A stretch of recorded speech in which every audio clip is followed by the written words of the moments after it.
Good morning, good peoples. Bruce back at you. Targeted wealth creation for Roundhill Weekly Payers.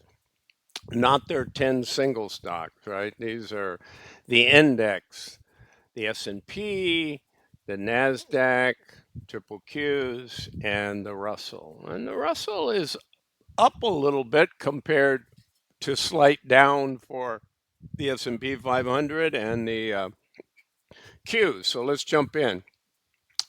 We have a new distribution by the color here, 25 cents. What's the yield? A little higher than last week where they paid 24.7 and we were down 15 cents, right? Last week on reporting date was 44.20. We're now at 44.05. The other indexes are cheaper, peoples.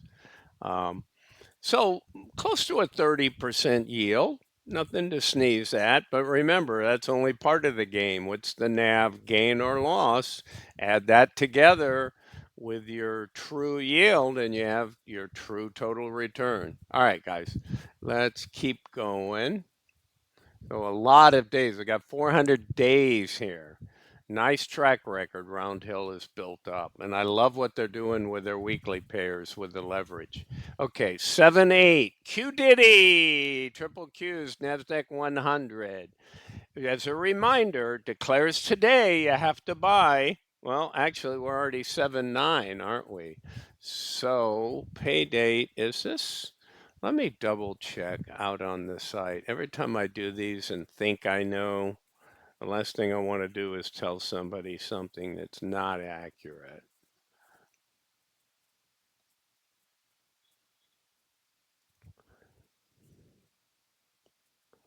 Oh, they got the weekly pairs in different category. Here we go. Let's go look at Qdte and see what they say exactly. Some of them confuse you. They want to show you the X date and the pay date, but they don't want to show you the declare date. So kind of strange sometimes. Um, I'm so used to Yieldmax where I'll be reporting that in another, say, 45 minutes. And then that one, you got to run out and buy today in case you want to get it. And as soon as I start thinking, okay, so this is not correct. It is, you can buy it today, good peoples.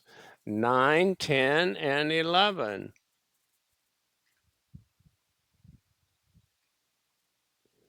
So ignore what you see on the other one. Well, I'll tell you what I'll do. I'll just copy and paste this. So that's what I wanted to see. I will go back up here in case you saw that. Please don't assume that was accurate. Okay, so you can buy today and get paid. So let's go to Qdte again, and it pays 23.7. Remember, on a lower price, $35 as opposed to $44, and it's down slightly. Nothing major. So the yield has gone up. The yield went up as well. Lower price will do that. Same payment, lower price will increase the yield. So we see a lot of other instances, 29, 28 like this, where we had some 40s, 44 on the S&P. What about the Qs and NASDAQ 100? Oh yeah, there's a 49, 35, 41. 34, almost 35. Nice little stretch, but we're back up in the 30s. So Qdte is kind of winning this scenario. If you guys recall, when I was first doing the Russell, now it only has 302 calendar days of trading, whereas the S&P and the triple Qs, Nasdaq 100, have like 400 calendar days. So Roundhill came out with them earlier and then added the Russell. The Russell was surging when it first came out. I remember like 60 days in, I was like, it's killing these other funds because the sector had rotated into Russell. The small cap money was flowing. Then they get fully what's the word I'm looking for? They get fully priced in at an earnings multiple and other things that the institutional money look at, and then they rotate, right? So between sector rotation and algos, right, the programmatic trading of computer systems, known as algorithms and so forth, that really runs the show on Wall Street nowadays. And you see a lot of hedge funds that can't even keep up with what the indexes themselves do. I mean, there's some really good ones, but there's an awful lot of also rans. All right, so what do we have here? We had 26,197,1916. Let me save this so I can move my cursor. All right, 26196, almost a 40% yield.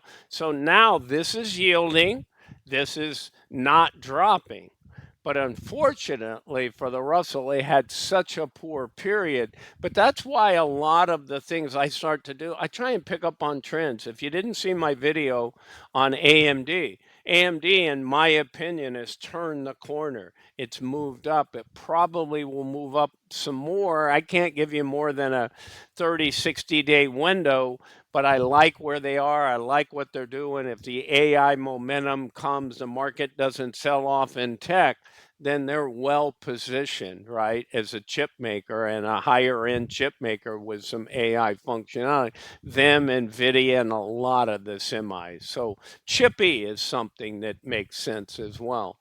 So what do you have here? Let's jump into the summary. I'm not going to hit you up here. You can look at it here. Again, XPay, I don't report here. XPay is sort of that targeted income payer. You already know what it's going to pay. It's just does it NAV go up or go down based on how it's targeted, like a 20% payer.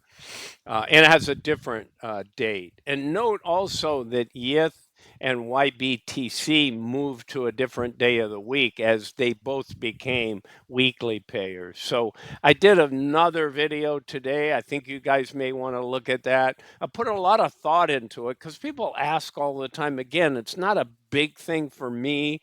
And frankly, if you asked me 6 months or a year ago, I would have said you're crazy to try and construct a daily paying high yield ETF. But today, with all of these fund companies and competition, you actually can get a pretty decent. We all know on Fridays between Roundhill and on their index funds like these that pay on Friday, and all YieldMax, whether it be weekly or monthly, pay on Friday. Now you have other payers like the single stock funds on Roundhill. I forget which day of the week it is. So anyway, I was able to construct what I would give like a grade B. It's not an A portfolio, but it's a B. And that's pretty good. And you can get paid since they're all weekly high income payers. You're just now going to get paid Monday through Friday every week based on that. And some of you like that. Me, I still say, well, I'd rather have an A plus or an A, you know, fund, a group of funds that I own instead of having a B that pays me every day of the week. Maybe I only get paid 2 days of the week. Okay. So that's me, but I know other people want it. So that's why I put the video out there. So check out that video. I did it earlier today. All right, I think, let's just wrap up on this. So here's your launches. Remember, I said you got 400 calendar days. You got 302 calendar days. So nobody is so small that it's not reflecting. Look at your dividend annualized. So they're paying. The issue isn't how much are they paying. It's what is the stock market giving us from them having to recover their payouts and perform. And if the market's just ripping, then these guys are going to be up there. They may be paying 50, 55% dividend annual yield and staying flat with the index.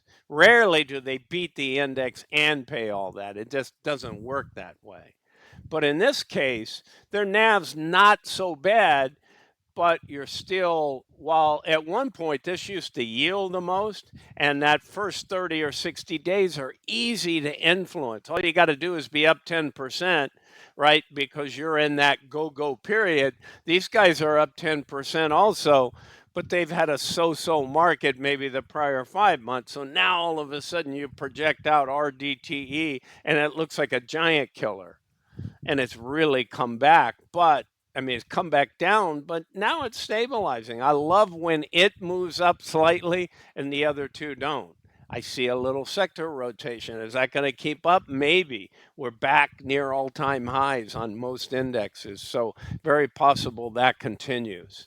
But again, could the market keep running another 5, 10, 15, or 20? Yeah.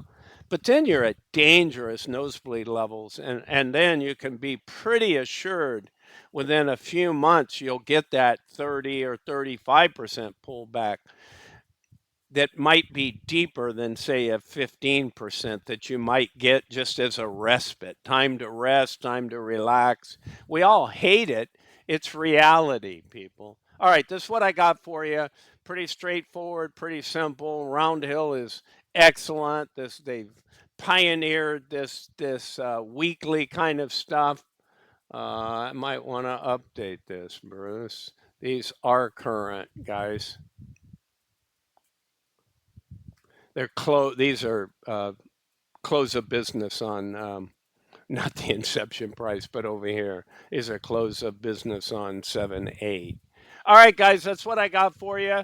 I'll be coming back with actuals. I think it's what on the Group A, Tesla, and the rest of Group A before long here. All right, guys, have a great one. Talk again. I'm not a financial advisor. This is not financial advice. All right, guys, bye for now.